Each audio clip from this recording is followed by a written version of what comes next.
Hello guys, welcome to my channel Nishirat. এখানে ভৌতিক ঘটনা শোনানো হয়। তোমাদের আজকে নতুন অসাধারণ ভৌতিক ঘটনা শোনাবো, তো শুরু করা যাক। এই ঘটনাটা ঘটেছিল আমার এক নানা ভাইয়ের সাথে।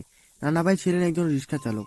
তিনি বেশি টাকা আয়ের জন্য প্রতিদিন রাতে রিক্সা নিয়ে বের হতো, সারা রাত চালাতো। রাতে ভাড়া বেশি পাওয়া যেত, তাই সে রাতেই বের হতো। নানা ভাই একদিন রাতে রিক্সা নিয়ে আমাদের শহর থেকে প্রায় 5-6 দূরে ভাড়া নিয়ে গিয়েছিল। যখন সে ফিরছিল তখন প্রায় রাত 2টা-3টা।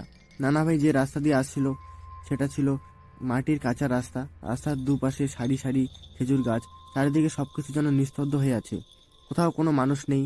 নানা ভাই তার রিক্সার নিচে ঝুলিয়ে রাখা হারিকেনের আলোয় পথ চলছে। হঠাৎ পিছন থেকে কে যেন তাকে ডাক দিল, এই রিক্সা থামাও, আমাকে নিয়ে যাও। নানা ভাই রিক্সা থামিয়ে পিছনে তাকিয়ে দেখে এক সাদা লম্বা জুব্বাওয়ালা তার দিকে আসছে। নানা ভাইয়ের সামনে এসে জিজ্ঞাসা করলো, ভাই, সামনে একটা কবরস্থান আছে, আমাকে সেখানে দিয়ে এসো তো, তাহলে আমার খুবই উপকার হবে।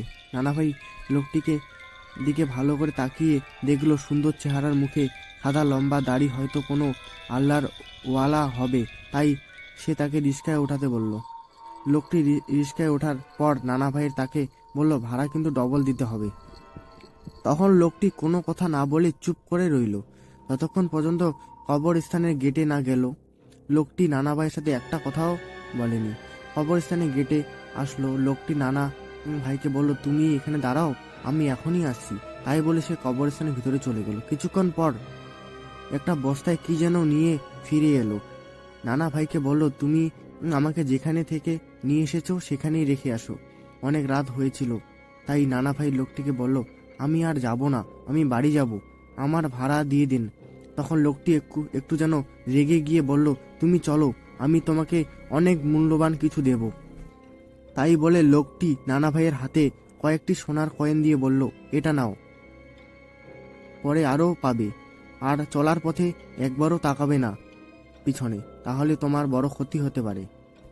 নানা ভাইয়ের কিছুটা মনের মধ্যে ভয় অনুভব করতে লাগলো। তারপর নিরুপায় হয়ে লোকটিকে রিক্সায় বসিয়ে গন্তব্যস্থান যেতে লাগলো। কিছু দূর যেতে নানা ভাই তখন তার পিছন থেকে একটা অদ্ভুত আওয়াজ শুনতে পেল। মনে হলো কেউ যেন পিছনে বসে কিছু খাচ্ছে। সেই আওয়াজটা অন্যরকম, নরম হাড় চিবালে যেমন শব্দ হয়, কর কর মরমর, কর কর মরমর, এমন একটা আওয়াজ নানা ভাই শুনতে পেল। অনেকক্ষণের পর নানা ভাই শব্দটা শুনছে, তাই পিছনে কি হচ্ছে দেখার জন্য তার মন ব্যাকুল হয়ে পড়ল। তখন নানা ভাই লোকটির নিষেধ করা কথাটি ভুলে গেল। নিজেকে সামলিয়ে ভয়ে ভয়ে সে পিছনের দিকে তাকিয়ে দেখলো কি ভয়ঙ্কর দৃশ্য। তার পিছনে বসা লোকটি আসলে মানুষ নয়, সে একটি ছোট বাচ্চাকে চিবিয়ে খাচ্ছে।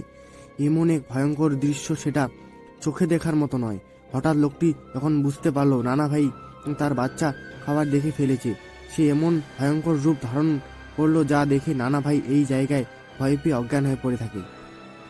রাত শেষ হলে ওই এলাকার কিছু মানুষ নানা ভাইকে হসপিটালে ভর্তি করে, খোঁজ নিয়ে আমাদেরকে জানায়। কিন্তু এর কিছুদিন পর নানা ভাই মৃত্যুবরণ করে।